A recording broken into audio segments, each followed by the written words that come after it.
Hey guys, and welcome to Otherworldly Wednesdays. We're here on Wednesday. We talk about everything outside of this world, everything otherworldly. So that means we talk about new moon energies, full moon energies, any energy portals, all those energy gateways going on. We talk about solstice, equinox, we talk about ascension energies, all of the good stuff. So in today's video, we're going to piggyback on the December energy update we did. We talked about the winter solstice. We're going to go into that a little bit deeper. We're going to do a card reading that what you need to know going forward in the winter solstice to carry you over the next 3 months. And then we're going to talk about the next two portals that are going to happen after the winter solstice. So let's jump on into the video.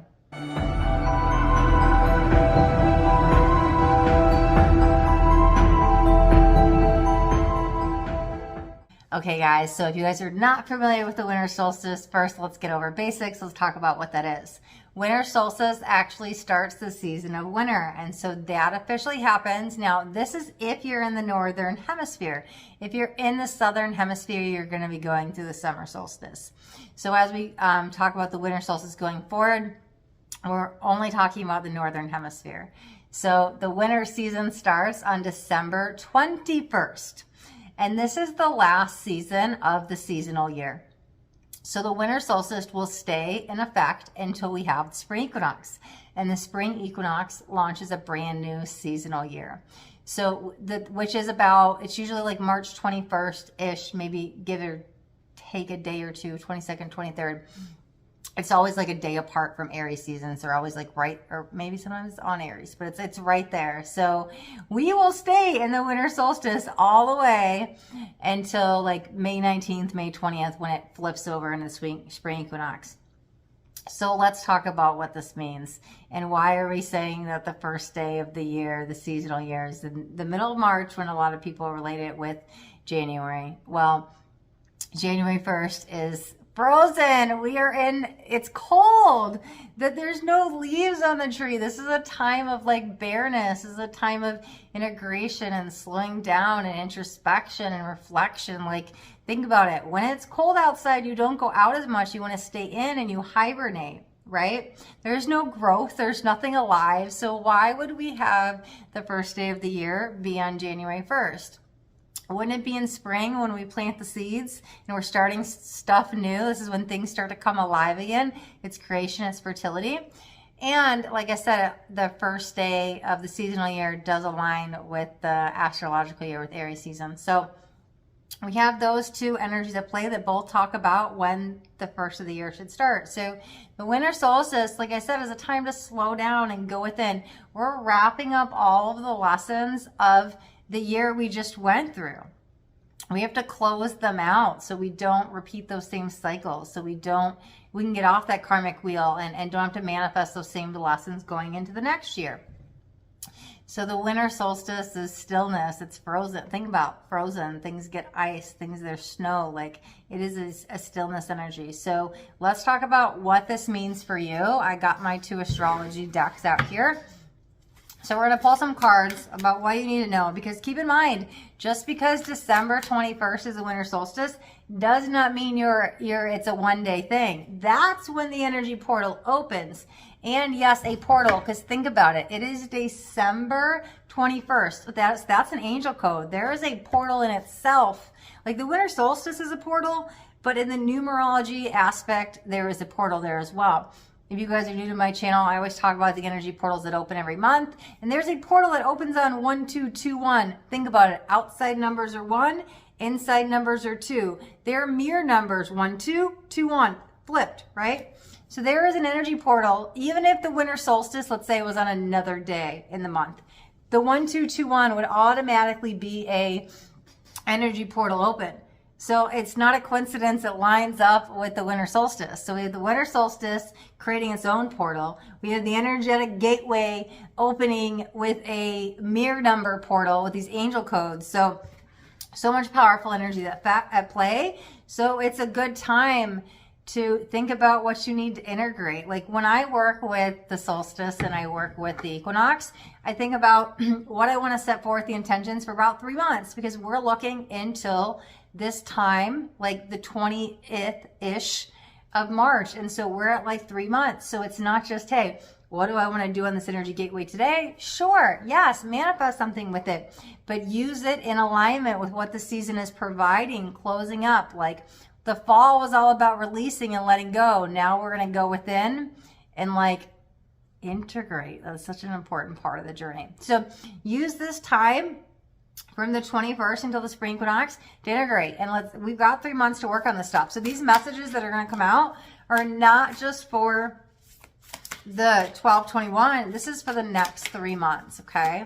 So let's get some messages. Beautiful. So we have Mercury. Interesting enough, as we film this right now, Mercury's in retrograde, right? But there's all this play. Ooh, and did you see there's a 3 on there? We just talked about things happening in 3 months, and that's the cycler manner. Things always happen in cycles. The sun goes up, the moon goes up. Like the sun goes down, the moon goes down. Like everything always happens. But if you think about it, 3 is such a powerful energy because it takes 3 energies to create anything, right? You need the black and the white to make the gray, because the gray is the middle path. That is the answer, right? It's not just feminine or masculine. We're made up of both. It's the middle. So it's like your energy and my energy. If we were in the same room, it's like you have an energy, I have an energy, but there's a shared energy between us. That's the connection. That's that third energy. It's the Trinity. It's the answered prayers. So it's not just fate. It's also free will. It's both. You use both together, bam, that third energy, that's where the magic happens. So bringing those 3 energies together, we've got the 3. There's a reason they call it the law of 3, the rule of 3, like things happen in 3. 3 is such a powerful number. Every 3 months, we switch seasons, right? So things to think about while we are in Mercury. This is a time of thinking. This is perfect. Oh my God, literally we got the Mercury card of the mind. That is what the winter solstice is about. Thinking, reflecting, journaling, introspection. Like, what did I learn? What can I learn? Like, what do I need to learn from this year? Journal it out, reflect it out, meditate it out, get in that thought. We have mind. It's mind, head and heart, right? It's 2 energies. Bring them together. There's a lot of energy there. So bringing that third energy. So reflect on where you need to learn and grow physically, mentally, emotionally, spiritually. But like, think about it, journal about it. That's stuff you could do during this winter solstice, right? Use the mind to learn the lessons. Activate it. Mercury's there for a reason. It's like the most, okay, planets go retrograde, but this is the planet that goes retrograde the most time, like 3 to 4 times a year. There's a reason this one goes retrograde the most. So like Mercury is not our enemy. It's not something bad when Mercury goes retrograde. So work with the Mercury energy. Maybe you want to see where your Mercury placement is in your chart.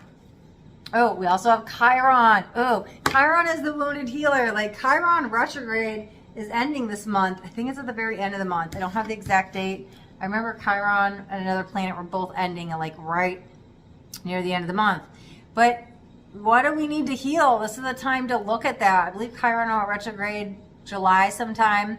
There's a little bit of longer retrograde. So it's that core wound that you have in this lifetime. And you can also look at your Chiron placement to figure out what yours is. Like mine's Taurus, and I went into that and I looked at my lessons and looked at my chart and kind of figured out my big thing of my Chiron wound is about healing. Or I'm sorry, about safety. That's the healing I need to do. But it's like physically, mentally, emotionally, and spiritually. So look at that. This might be a really good time to do a birth chart. But also, like where? I'm going to read this card, but it's like, where do we need to go and explore this some more? Maybe even reflect back on everything that happened from July till now. Once you understand your Chiron placement, you get to that core wound. Your core wound is what's going to be with you this whole lifetime.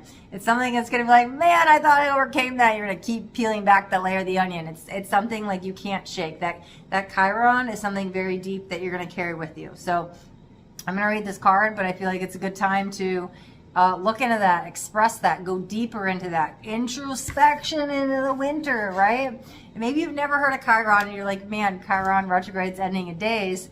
I missed the opportunity. Don't worry, Chiron will go retrograde again. And it doesn't mean just because it's not retrograde, you can't go in and explore that wound and figure out and do the healing. Like, it's a healing journey. We're always working on healing. The card says healing powers, growth, amends, release, personal development, inherited issues, self-doubt, generational trauma, shame, sensitivity, forgiveness, superpowers, divinity, cleansing, softness, and pain. I like that because it explained like the light and the dark side of it, right? So through that generational trauma, if we start using the healing powers and work on our personal development, we can find divinity and step in our superpowers and cleanness and find the softness energy, right?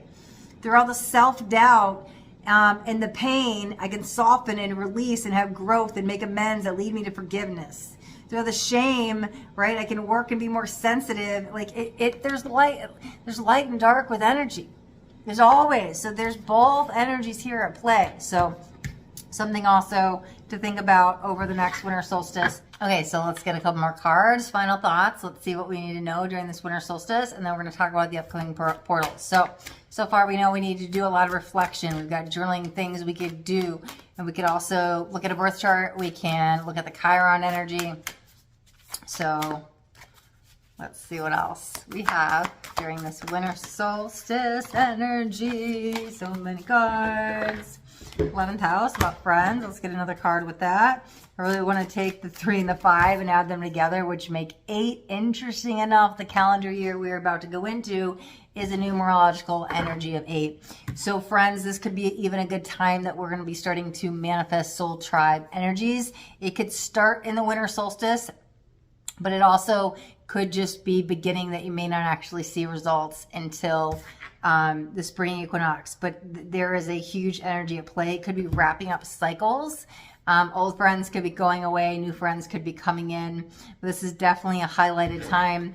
It really feels more, I mean, look at this. These are people connected on the soul level, like soul family, like soul tribe. So new people to be coming in.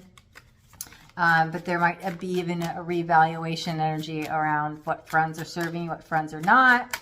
And let's get any other final messages of what we need to know during this beautiful, I love it, during this winter solstice. We have Capricorn, which literally we're about to go into Capricorn season 2.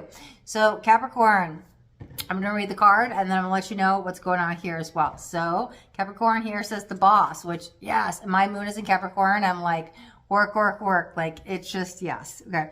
Serious, authoritative, ambitious, realistic, structured, traditional, wise, enduring, accomplished, badass, majestic, competent, prepared, down to earth, corporate, reserved, rigid, disciplined. So Capricorn is an earth sign. So you think that they're very grounded. Yes, that is true. However, Capricorns can be about work. Capricorns can be about their money. So what I want to say is what we could do at this time is there might be, as we go into Capricorn season, aligning around the winter solstice when we're just days apart from all of this stuff happening. This is an energy to think maybe what's going on with work. This could be a time to restructure some things, to reevaluate some things, to level up with work. This could be like, and it doesn't even have to be like actual work. Like, let's say you don't own a company. If you do own your own company, it could be the time to bring in new employees, to restructure, write new programs, do new things. But what it also could mean is like housework. Like, what work do you need to do? Spiritual work, community work. Like, work doesn't have to be a financial gain of like, okay, yeah, I've got a boss. I can't rewrite stuff. I just follow and do what I'm told. But like, Capricorns kind of step up in this leadership thing and they kind of take charge because they like to get things done, you know. So here's the boss. But yeah, where can you step up to be the boss? It might be in community. It can be in church. It can be social. You know, got the friends, right? There could be an energy of that. Maybe you have to step up and do manifesting the people. Capricorn's going to take charge and do what they need to do, right? They get things done. They don't just sit on their hands and kind of like, well, what to do? So interesting.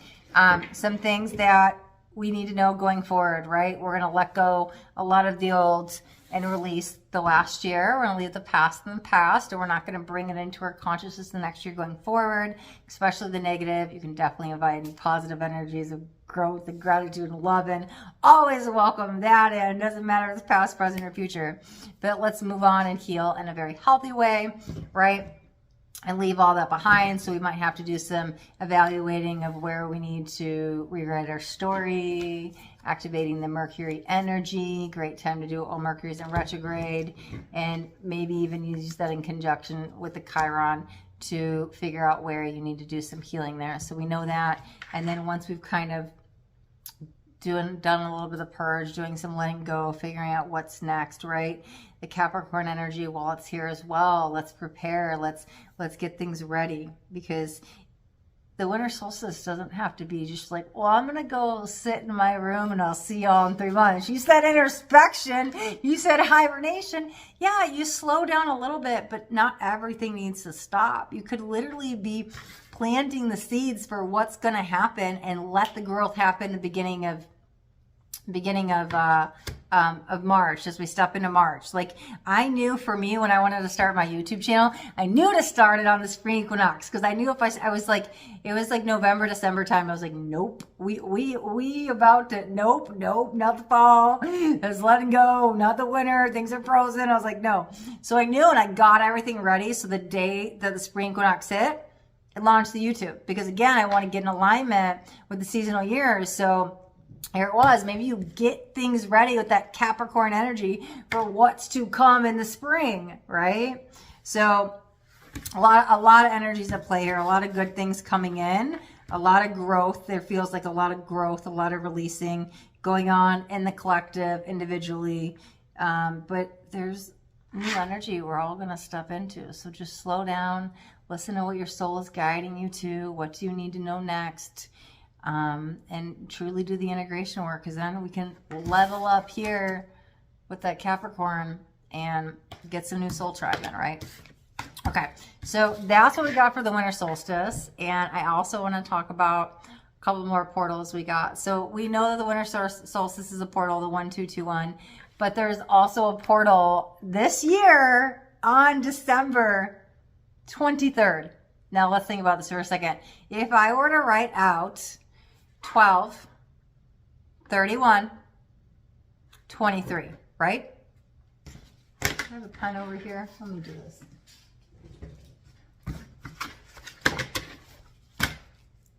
Twelve, 31. Let me get a marker. That might help us a little bit. Sorry about this. I wasn't going to do this, but let's make it more visual. 12, 31, 23. What do you guys see? You guys see it? 1, 2, 3. 1, 2, 3. There is a portal on December 31st. 1, 2, 3, 1, 2, 3. So let's talk about what that means. Things are moving and progressing. 1 goes to 2, goes to 3. This is positive move forward. This is acceleration. So there's also an alignment energy here, meaning you're right where you need to be in the slowing down. This is an important part of your journey, but we're about to blast off coming up soon, okay? We've also got the 2s and the 3s. The 1s start new and they create. The 2s bring balance. The 3s where the growth comes in. So again, over the next 3 months, we've got January, February, and March. Allow the slowing down to happen so then you can go build a new empire, however that means. Doesn't even have to mean work, right? But you can even manifest whatever you need here on this day with Capricorn energy. Like, maybe that's the day you want to manifest Soul Tribe, but maybe it takes a little bit of time to get in. So we've got this portal. Whatever you want to do for accelerated growth, set that intention, because instant manifestation is a thing, but it doesn't always happen. Sometimes we have to manifest and it goes off into the ethers and it takes time to come back down here in the physical. Does that take a day, a week, a month, a year? It's going to be different for each of you, depending on your soul contracts and depending on your level of consciousness. So for some of you, you may plant these seeds here on this day, but you might not see growth till the planted seeds are supposed to come about in the spring, okay? Just putting that out there. You can use this energy gateway to manifest whatever you're trying to move forward. 1, 2, 3. Whatever you're trying to go, whatever you're trying to accelerate. And again, it might take a day, a week, a month, a year. I don't know. Your story is going to be different than mine, but use this energy gateway to at least send it off, and then it'll come back down here and manifest here in fruition, okay? So we've got that portal. We've also got a portal. We got the marker and the pen out, so let's just use that. Same thing happens. You guys always hear me talk about the major portals every month. It's the day after. 1, 1, 1, 1. 1 are new beginnings. We've got 2 of them. 2 coming into alignment. Masculine and feminine. Yin and yang, right? Fate and free will. There's 2 energies that are going to balance out. This is going to balance all of this out. So use both. Honestly, they're so close to each other, they could touch. When I tap in that 123, 123 portal, I'm for sure going to call on the 11 portal. And when I tap on that 11 portal, I'm still close. I can still access that 123, 123. Use them in conjunction with each other. At the same time, call in the winter solstice. It's still a play. You still got the winter solstice for the next 3 months. Manifest with all three. Release with all three. Introspection, integration, whatever it is you need at this time, use these energy gateways to catapult you forward. They open and they're here for a reason. So we've got these two portals that are going to happen right after the winter solstice, right? And again, when you work with the winter solstice, do not forget to call in the mirror number portal. 1221. You see that? Call in this. I call in the winter solstice and I call in the energy gateway of the 1221s. Again, we talked about shortly put, ones are new beginning, twos are balance. So where do you need new beginnings in your external world? They're on the outside. You find the balance internal first. Use that as a key with your manifestation on that day. Okay? So we've got 1221 and winter solstice. Work with them both at the same time. We've got the 123, 123, and the 11. Work with them both at the same time. We've got so much powerful energies at play here. Other than that, I think we're going to wrap up the video right here today. Thank you guys so much for watching. And if you guys got anything out of this video, do me a favor, hit that thumbs up button. This way I know you got something that resonated. You guys haven't yet subscribed to my channel, make sure you hit that subscribe button. Then there's a bell too. You want the bell and turn on all notifications. I don't want you guys to miss out on any upcoming messages. That next message just might be the message that you need to hear today. All right, my loves. Thanks so much for watching. Till next time, be blessed.